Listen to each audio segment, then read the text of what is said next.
E às vezes a gente fica se perguntando, né, por que escutar a pregação, né? Por que ouvir na igreja, né? Para Deus falar com a gente e a gente sempre ser vitorioso, né? Fico feliz de ver minha mãe também, eu tinha visto, né? Depois do ano novo, minha irmã, todos vocês. E hoje, o Senhor colocou uma palavra para mim. Uma vez eu vi recentemente, quando eu vi um exemplo no Instagram, um homem falando assim: como é que a gente tira o suco da laranja? Quando a gente espreme.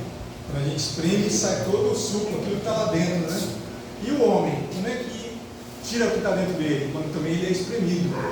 Quando ele passa por as aflições, aí vai realçar o que tem dentro dele, né? E a palavra de hoje é para a gente mostrar o que tem dentro do Senhor Jesus Cristo. E tem uma palavra do apóstolo Paulo, que ele fala para a gente assim: sejam meus imitadores, assim como eu sou de Cristo. Né? Então, essa palavra é para a gente imitar o Senhor Jesus Cristo no proceder, no como a gente tem que agir, às vezes até nas piores situações. Bem, porque se Jesus deu o exemplo, ele sabe o que é melhor para a gente. Né? Ele passou tudo para que a gente fosse vitorioso. E ele deu um exemplo para que a gente fosse vitorioso. Aqueles que vão seguir pela Bíblia, eu queria que abrissem duas passagens. Primeiro em Mateus 26. Você deixa aberto os dois. Mateus 26 e João 18. Um é pertinho do outro.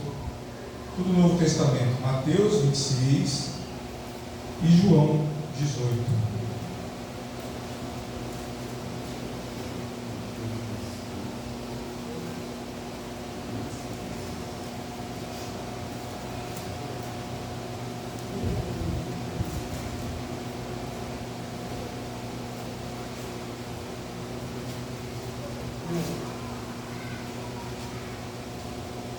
Mateus 26, João 18. Queria que vocês abrissem os dois. Tá bom? Vou esperar todo mundo estar junto. Mateus 26, João 18.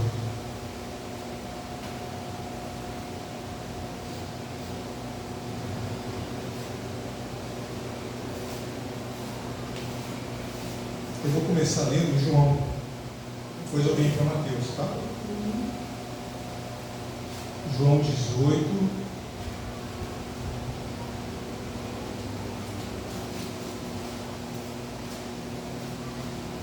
Eu queria que você começasse a ler comigo.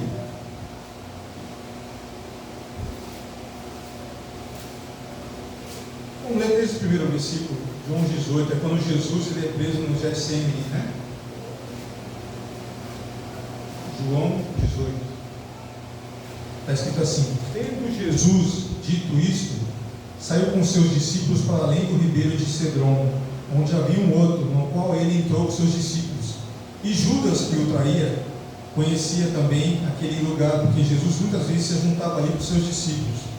Tendo, pois, Judas recebido a corte e oficiais dos principais sacerdotes fariseus, veio para ali com lanternas, achotes e armas. Sabendo, pois, Jesus todas as coisas que sobre ele haviam de vir, adiantou-se e disse-lhes: a quem buscai? E responderam-lhe: a Jesus o Nazareno. Disse-lhe Jesus: sou eu. E Judas, que o traía, estava também com eles. Quando, pois, lhes disse: sou eu, recuaram e caíram por terra. Tornou-se, pois, a perguntar: a quem buscais? E eles disseram: a Jesus o Nazareno. Jesus respondeu: já vos disse que sou eu. Se, pois, me buscais a mim, deixa ir estes, para se cumprir a palavra que tinha dito: dos que me deste, nenhum deles perdi. Então Simão Pedro, esse versículo é o principal da pregação de hoje, né? Então Simão Pedro, que tinha espada, desenganhou-a, feriu o servo do sumo sacerdote, cortando a orelha direita, e o nome do servo era Malco. Mas Jesus disse a Pedro: mete a tua espada na bainha. Não beberei eu o cálice que meu pai me deu? Até aqui. Agora vamos para Mateus 26. É a mesma situação. Jesus sendo preso, agora pela visão de Mateus. Mateus 26, versículo 47. Está escrito assim: Estando ele ainda a falar, eis que chegou Judas, um dos 12, com ele grande multidão, com espadas e porretes, vindo da parte dos príncipes, dos sacerdotes e dos anciãos do povo. E o traidor tinha lhes dado um sinal, dizendo: o que eu beijar é esse, prendei-o. E logo aproximou-se de Jesus e disse: eu te saúdo, Rabi, e beijou-o. Jesus, porém, lhe disse: amigo, aqui vieste. Então aproximou-se eles, lançaram a mão de Jesus e prenderam. Eis que um dos que estavam com Jesus, estendendo a mão, puxou da espada e, ferindo o servo, o sumo sacerdote, cortou-lhe uma orelha. A gente sabe que é Pedro, né, que fez isso. Então Jesus disse: mete no seu lugar a tua espada, porque todos os que lançarem mão da espada, a espada morrerão. Ou tu pensas que eu não poderia agora orar a meu Pai, e Ele não me daria mais de 12 legiões de anjos? Como, pois, se cumpririam as Escrituras que dizem que assim convém que aconteça?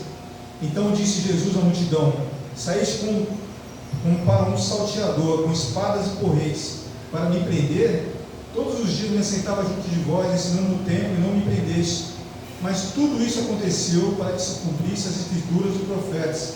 Então todos os discípulos, deixando, fugiram. Até aqui. Vamos orar? Pedir para Deus falar com a gente. Pai querido e amado, em nome do Senhor Jesus Cristo, eu agradeço ao Senhor, porque o Senhor sempre é maravilhoso, o Senhor é sempre poderoso, a tua palavra sempre se cumpre, ela nos fortalece, ela nos limpa, ela nos direciona.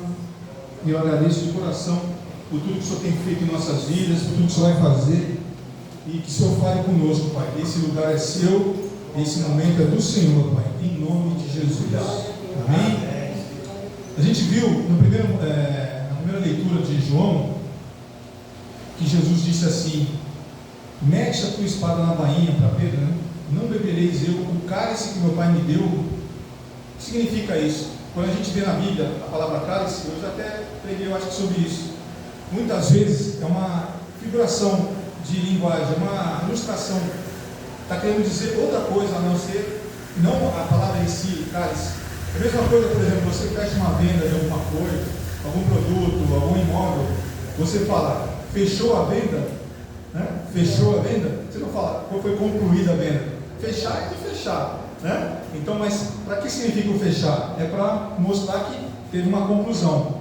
Quando Jesus fala, não posso beber o cálice do meu Pai, aquilo ali é o seguinte: nesse momento exato de cálice, a palavra cálice quer dizer que ali seria a hora da ira de Deus, a hora do juízo de Deus, e a hora da reprovação de Deus por todos os pecados da humanidade. Jesus, você viu comigo aqui, ele sabia tudo que ia acontecer com ele. Ao mesmo tempo, a gente sabe que ele orou antes que não fosse a vontade dele, mas a vontade do Pai. E agora ele fala: eu não posso beber o cálice do meu Pai? Ele já sabia que ele ia ter que sofrer por mim e por você. Ele já sabia. Mas mesmo ele estando angustiado, falou que ele, se não me engano, não lembro se foi, transpirou ou chorou sangue, acho que chorou, né? Transpirou sangue. De tanta angústia que ele estava, sabendo que ele ia sofrer demais. Ali ele ainda não tinha sofrido, porque ele ia começar a sofrer a partir daquele momento. E ele começa a falar para Pedro: o que você está com esse negócio na mão? Põe aí a espada na bainha. Se eu quisesse, eu orava agora e vinha uma legião de anjos para me defender. Mas em primeiro lugar, o que ele quis fazer? A vontade do Pai, né? No pior momento de Jesus aqui na terra, ele quis manter a vontade do Pai em ação.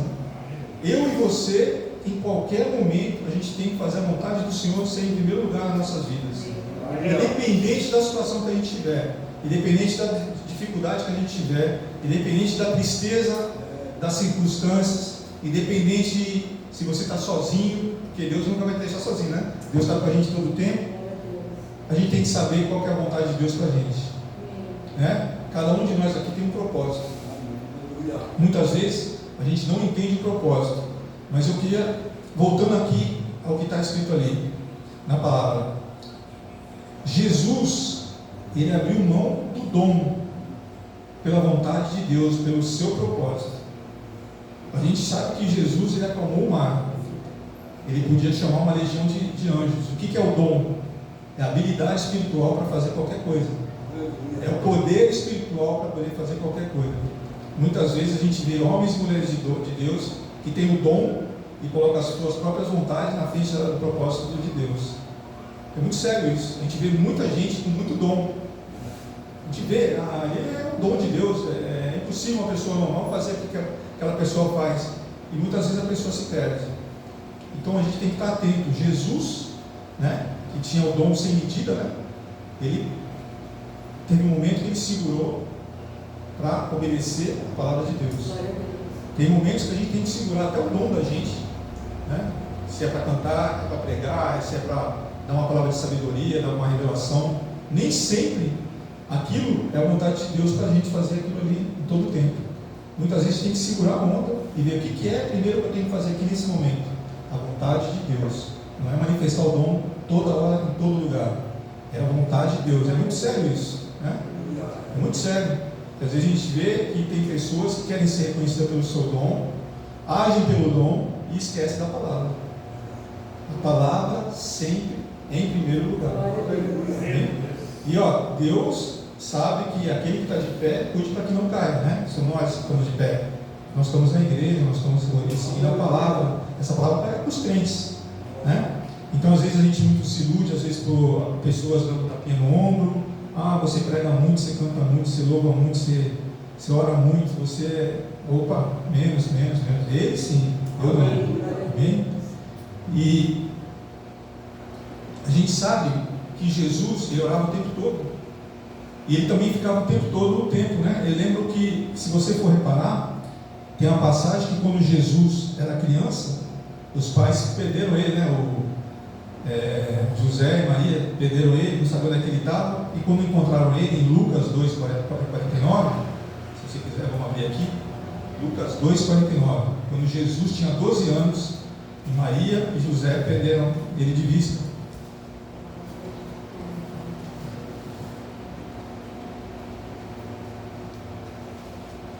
José é o pai de criação, né? Só para que fique registrado. Lucas 2:49. Quando viram, no 48, quando acharam Jesus, né, voltaram para ver onde ele estava, e quando viram, maravilhavam-se, e disse a sua mãe: Filho, por que fizeste assim para conosco?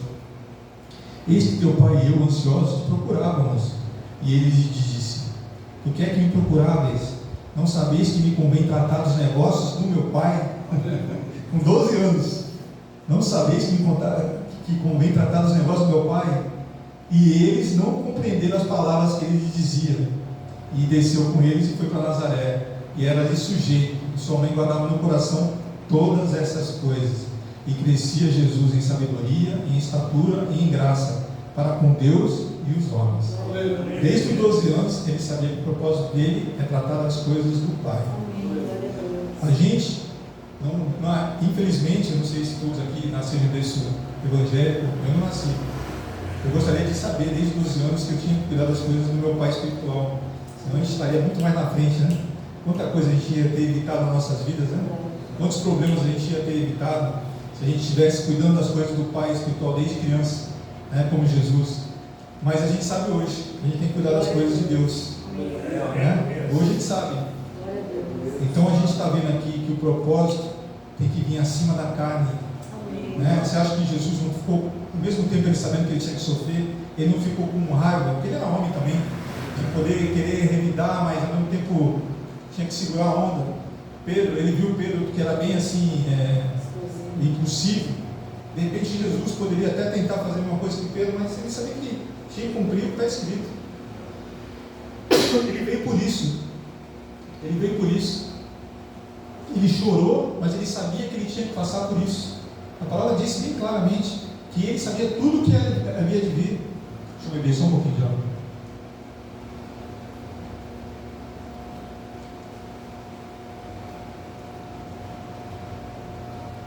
E Jesus, em determinadas situações, ele teve que ser mais direto também. Se você puder abrir comigo Mateus 12, hoje é bastante palavra, né? Mateus 12. Teve uma ocasião, Mateus 12:46, eu queria ler junto com você. Mateus 12, 46. Está escrito assim: a família de Jesus. Mateus 12, 46.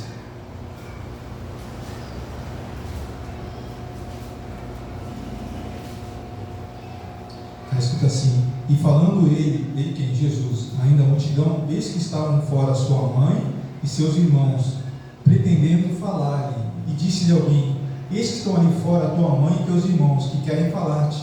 Porém ele respondeu e disse o que lhe falaram. Quem é a minha mãe e quem são meus irmãos? E estendendo a mão para os seus discípulos, disse: eis aqui minha mãe e meus irmãos, porque qualquer que fizer a vontade do meu Pai que está nos céus, este é meu irmão, irmã e mãe. Amém? Ele colocou o propósito de Deus à frente até da família, até das pessoas, até dos relacionamentos. O relacionamento dele principal é com as pessoas do reino, né? Apesar que ele se relacionava com todos, né? Principalmente até com os pecadores, para transformar os pecadores para pessoas do reino, né? Se você for analisar, todo mundo que ele escolheu como discípulo não era aquele cara que normalmente as pessoas iriam falar que Deus escolheria, né? Ele escolhe, como diz, né, os doidos, né? Só os muito doidos, né? Acabam virando os discípulos de Jesus, né? Para mostrar que é Deus que faz, né? Quando você vai ver a infância, o passado dessas pessoas, ninguém ali merecia estar como discípulo de Jesus, mas Ele conhece o coração de cada um de nós. Nós não merecíamos estar aqui, mas Ele conhece o nosso coração. Ele que nos chamou, Ele que nos convenceu, né? É Ele. Ele não foi mais ninguém, não adianta. É Ele que convenceu eu, você, cada um de nós está aqui, que vale a pena seguir Ele, que vale a pena fazer a obra, que vale a pena a gente estar no caminho de Deus, vale a pena a gente orar, vale a pena a gente interceder, vale a pena a gente estar na igreja, a gente está se reunindo aqui, mesmo que esteja com pouca gente, mas vale a pena, porque Deus está aqui. A gente sabe que o principal convidado sempre vem, né? E a gente fica vitorioso. E a gente viu aqui que mesmo em momentos assim, onde a família terrestre tentou interferir, ele dava prioridade para a família espiritual, aquele que segue a palavra. Amém? Paulo é um exemplo para a gente. Paulo foi, eu creio que o apóstolo, né, o escritor de maior parte dos livros do Novo Testamento, né? Ele foi apedrejado, ele foi preso, ele foi jogado de uma altura lá do muro, né? Ele foi chicoteado, e uma vez ele falou, está em 2 Coríntios 4,17, porque a nossa leve e momentânea tribulação, leve, como chicote, foi picado por serpente, para ele tudo isso era leve e momentânea tribulação, produz para nós um peso eterno de glória, muito excelente, não atentando nós nas coisas que se não veem, porque as coisas que se veem são temporais, e as que não se veem são eternas, né? Não atentando nós nas coisas que se veem, deixa eu ver se eu li o contrário, eu li certo, 2 Coríntios 4,17, eu estou achando que eu li o contrário. A gente tem que se atentar naquilo que a gente não vê, né? Eu acho que eu li o contrário, deixa eu ver aqui. Tá, porque a nossa, 2 Coríntios 4,17, porque a nossa leve e momentânea tribulação produz para nós um peso eterno de glória muito excelente, não atentando nós nas coisas que se veem, é para a gente não se atentar nas que se veem, mas nas que não se veem, porque as que se veem são temporais e as que não se veem são eternas. Amém? A gente sabe, eu acabei de falar, Paulo foi apedrejado. Se você for comigo em Atos, no livro, no capítulo 14, vamos ver o que aconteceu logo depois que Paulo foi apedrejado. Atos 14.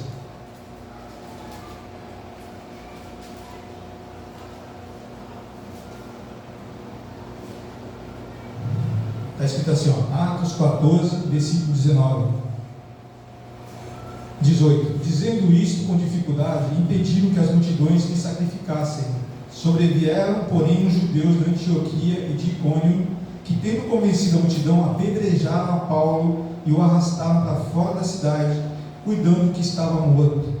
Mas, rodeando os discípulos, levantou-se, entrou na cidade e no dia seguinte saiu com Barnabé para Derbe.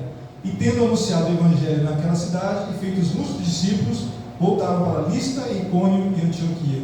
Ele foi apedrejado no dia seguinte ele estava voltando para a cidade para pregar. Ninguém parava ele. Nada parava ele, né? É o que Deus quer com a gente, né? Como ele mesmo diz, sejam meus imitadores como eu sou de Cristo.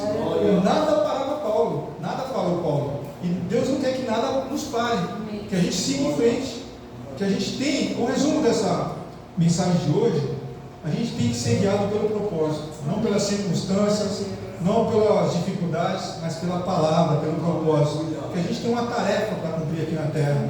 E cada um de nós vai dar satisfação para o nosso Deus um dia. A gente vai estar diante dele, de joelhos, dando um relatório de tudo que a gente fez aqui na terra. Então Deus quer que a gente use esse exemplo, está registrado na palavra, que nada impediu de Jesus dele seguir o propósito. Nada impediu Paulo dele seguir o propósito. Nada deve impedir a gente de seguir o nosso propósito. Amém? Qual que é o nosso propósito? Proclamar o Evangelho a toda criatura, né? E em todos os lugares, falar de Deus em todos os lugares, mas com consciência que o propósito está na frente do dom, né? A palavra está na frente do dom. Tudo com sabedoria, a gente pede para Deus sabedoria em todo ato que a gente fizer, em toda evangelização que a gente fizer, a palavra tem que vir na frente, né? Do dom. A palavra tem que vir na frente das circunstâncias. E independente se a gente estiver chateado, se a gente estiver doente, se a gente estiver com dificuldade, o propósito está na frente. Amém? Porque é sobre ele que nós vamos dar, né, um relatório para o Senhor Deus, né, de o que nós fizemos, se a gente obedeceu a palavra do Senhor ou não. Amém, Deus? Essa é a palavra que o Senhor deu para mim hoje, para a gente hoje. Vamos aplaudir o Senhor. Deus abençoe a todos. Vamos orar pelos nossos. Pedir para o pastor tocar um louvor.